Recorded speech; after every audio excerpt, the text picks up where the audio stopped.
I'm an idiot and I was in a giant hurry and I printed this in like 7-point font, so if I hold this up to my face the whole time, I apologize. Keys to embarrassment. It was the year 2000, the summer between my sophomore and junior years of high school. I was by no means a bad kid. My debauchery consisted of what we'd all consider pretty normal for high school. A little drinking, maybe a little weed, and the occasional sneaking out to visit my boyfriend. On this particular weekday summer night, feeling antsy because family was visiting, I decided to sneak out of the house and pay him a visit. Now, this was pre-smartphone. There was no texting him to find out if it was a good time to visit, let alone if this was even a good idea. So there I am at 1 a.m. on a Wednesday night, hopping in my car and taking my chances that he's even home. I parked a few streets away so that my car lights wouldn't rat me out, and when I got to his yard, I decided to take my shoes off because of the huge concern that my sandals were going to make so much noise on the grass. As I crept up to the side of the house where his room was, in bare feet, I stepped in dog shit. In bare feet. The night was off to an absolutely fantastic start. Talk about a mood setter, but I pressed on. Boyfriend's... Sorry to start that groan. Boyfriend's room was on the second floor. Side note, I remember thinking it was really odd that his bedroom light was on. However, this was Y2K, and having a black light on at all times was pretty rad. Anyway, I needed to get his attention without resorting to knocking on any sort of door. I noticed his bedroom window was open, the only thing separating us being the window screen.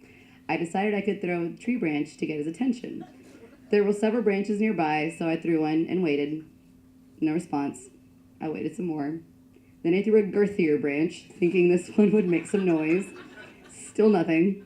I was getting nowhere fast and decided that I needed something that would create an even bigger impact. I know what you're thinking. The next obvious, logical step would be to throw my keys, right? Of course. Oh, you didn't guess that, did you? I wonder why. Maybe that's because that's the most idiotic thing I could have possibly done in that moment. But that's exactly what I did. I took a step back on my poop-covered foot and threw my set of keys at his window with my might. Except they didn't hit his window. They didn't hit his window or graze his window or fly through his window because then this story would be over. They landed on the roof of a 2-story house and stayed there. At that moment, it finally clicked what a horrible mistake I had made. I could think of no outcome that would not end in my extreme embarrassment or worse. So now, here I was doing the one thing I was trying to avoid doing from the very beginning, knocking on the front door. And it turned out my boyfriend had been in the living room watching TV the entire time. He was surprised to see me, but before he could even say anything, all I said was, "Hey, my keys are on your roof." He's like, "The roof of your car?" No, the roof of your house. And I proceeded to explain what had happened. He made fun of me, but there was really just no time for that. "Hey, how are we gonna get my keys down? Hello?" His dad had a ladder, but it was, of course, on his neighbor's truck and not easily accessible at 1:30 a.m.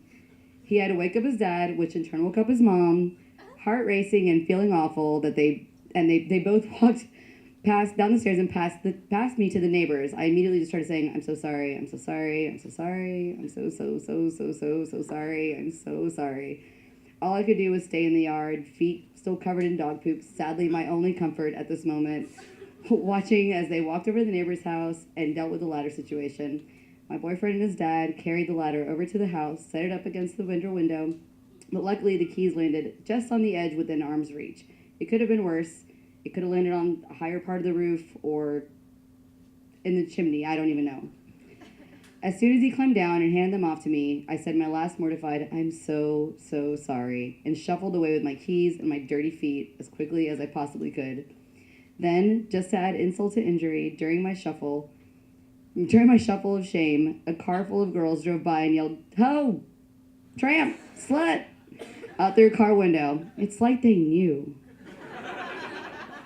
Defeated, I wrapped my foot in a sad plastic bag that was in my car and drove my butt home, thinking how this night so didn't go as planned. A few minutes after my arrival, the phone rang and I picked it up, knowing who it was. "Hello? Hey, why'd you leave?" Typical dude. Like I would have stayed after what just happened. I told him we could try again the next night, except this time he was coming to me, and the basement door would be unlocked, and no keys would be necessary.